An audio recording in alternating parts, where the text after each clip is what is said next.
Whether you're planning with toddlers, young kids, extended families, your trip to Walt Disney World is going to include some pivots and unforeseen things that you're going to have to be flexible on. Not to mention some learning scenarios. To help yours go a little bit smoother, I'm going to share some of my mistakes and my learning scenarios that I made traveling the first couple times with my toddlers to Disney World. Hey, I'm Kinsey, a Disney-loving mama and travel agent who helps families tailor the magic to fit their budget, pace, and personalities. Okay, we're just gonna dive on in to mistake number one, which is counting on our room being ready early. So we typically check in with the My Disney Experience app. If you didn't know, you can check in on the app. You don't have to wait until you actually get to the resort. So even if you're on your way to the resort or you just landed, you can technically check in on the app and they will know you're checked in and ready to go. But that doesn't guarantee your room's going to be ready. So we've had our room be ready at 10 a.m., midday. We've had it be ready closer to actual check-in time, which is like 3 or 4. And unfortunately, we banked on it being early our last time, and we decided to still check our bags with Bell Services, but spend the first portion doing resort pool time. And then we planned to do a nap once we got our room early and then take advantage of the free water park arrival day. However, we did not get our room early and we had a 5 a.m. flight, so there was no way we could then go to the water park without the girls taking a nap. So one, that was a mistake because we banked on our room being ready early. But two, that kind of ties into mistake number two, was we should have just planned on going to the water park first because the water park does close. Both water parks typically close around 5 o'clock. So there's more of a hard cutoff time when it comes to the water parks. Even if we wouldn't have got our room ready, but we would have started in the water park, we could have gotten in some water park time, come back, taken a nap when our room was ready, and the resort pool stays open later, so we could have still made an hour or two and actually done both like our plan was if we would have just simply flipped the two. So mistake number two was not planning to do the water parks first. So if you have that perk this summer during the Cool Kids Summer offer where they're doing that again, plan ahead and plan for the water park first. Mistake number three was waking up my toddler for something just because I didn't want to have wasted 20 minutes. And what I mean by that is I was in line to meet Maribel and she was off in the stroller with my parents while I waited.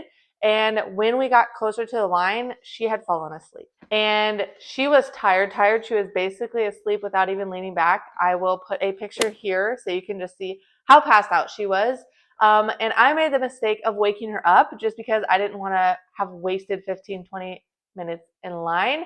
And not only that, it wasn't even a character that she really cared about. Like, I don't even know what I was thinking, but here's your sign to not do that. It is better to waste 15 to 20 minutes in line and let your little one take that stroller nap because one, Disney tired hits different. Trust me, they need it. And two, if you wake them up, I mean, it's the same as if you wake them up in the middle of a nap at home. I really don't know what I was thinking, but then they're going to be that type of grumpy at Disney. And we ended up having to take an earlier break than we planned because she was just groggy and grumpy after that mistake.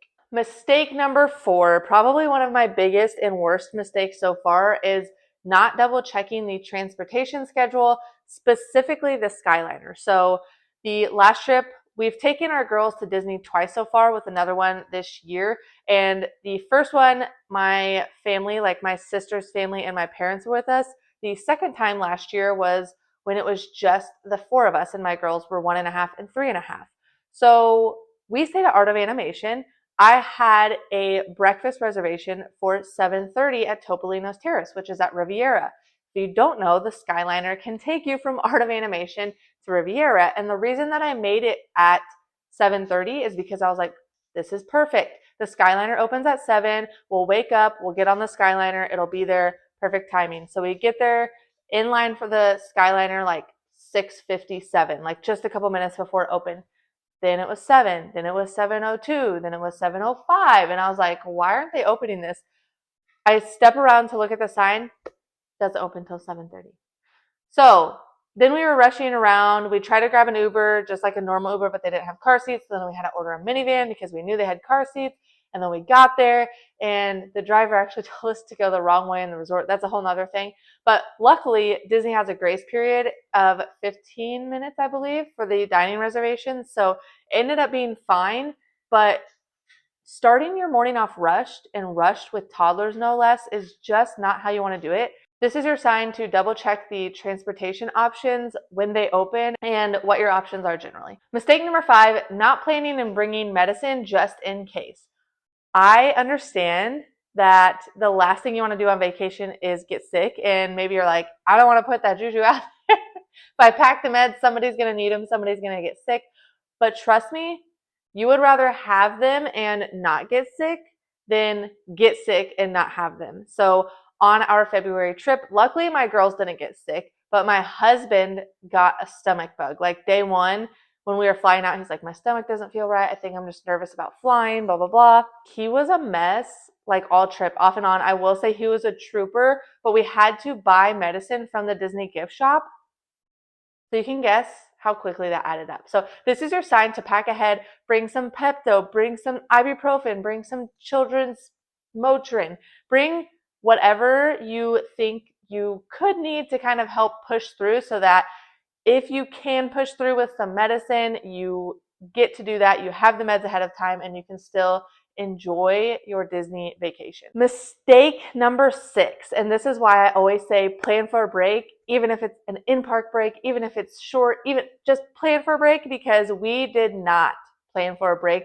My very first trip and the girls would have been 5 months and 1.5, and we planned to do fireworks. It was an Epcot day. And by the time it was like 5, 6, we even had a second lightning lane, me and my husband, for Guardians of the Galaxy, because we had planned ahead and done, at the time, the virtual queue, and then also done a lightning lane so we could ride it twice. And I felt so bad because my girls were so done and we had already paid for that lightning lane and we were only like 30 minutes away. So then my parents offered to stay back with us to sit with them so we could still do the ride, and they were grumpy, they were crying. 10 out of 10, don't recommend. And if you are one of those people that's like, well, I don't want to leave the parks because I want to get my money's worth, trust me, you are going to get more of your money's worth if you take and plan some sort of break, even if they fall asleep in the stroller and then you and your significant other go sit on a bench. I don't know. That's what we've done before too. Like our girls have fallen asleep in the stroller. We grab a beer from Germany and then we prop ourselves up on a bench and we all just rest. Did we leave the park? No. But did we take a break? Yes. So either way, plan for an in-park break, plan for an out-of-park break, get a little bit of rest so you can enjoy the time that you are at the park instead of getting miserable by the second half of the day.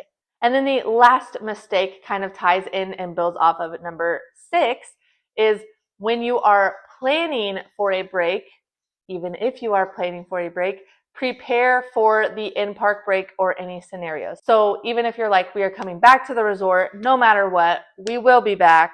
We have time to do this, blah, blah, blah. 1, with kiddos, you just never know what's going to happen. 2, with vacations, you just never know what's going to happen or arise. So prepare for all scenarios. What happened to us was that I was like this. I was like, okay, we need to come back to the resort today. Like the bigger nap we can get and the more rest we can get, the better.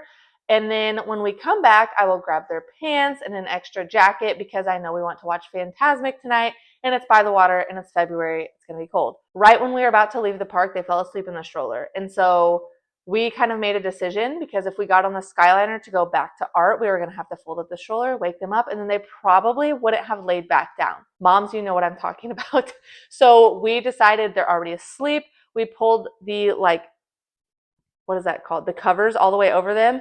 And then we went and we strolled them around for a bit so they would stay asleep. And then we propped up, had lunch. My oldest woke up and then my youngest slept even longer. Perfect. But then we didn't have the pants. And so we were wrapping them in extra sweatshirts that we had. We actually bought sweatshirts that day, luckily. So we had their other sweatshirts and we were wrapping their leg in them, like bundling them up. Luckily, they didn't seem cold. I was cold even with enough clothes on. So this is your sign to, yes, you should plan for a break, but bring everything. You have the stroller, you have the bags. Just prepare ahead of time. All I would have had to do was throw some pants in the bag and we would have been good to go. Full transparency, even after hearing these and knowing what to plan for, things are still going to come up and things are still going to go wrong. The key for getting through this is to be aware and know that these things are going to happen and be ready to be flexible. I always have some sort of loose plan, like an idea of what I want to do, but then my top five, so that if things do go awry, as long as I accomplish my top five, no matter what happens over here, we're good. It still feels like a successful day. You have to be willing to pivot in order to make the most and get the most magic out of your vacation. If this was helpful, make sure to give it a thumbs up and subscribe for more Disney tips, real mistakes that I've made and learned from so you don't have to.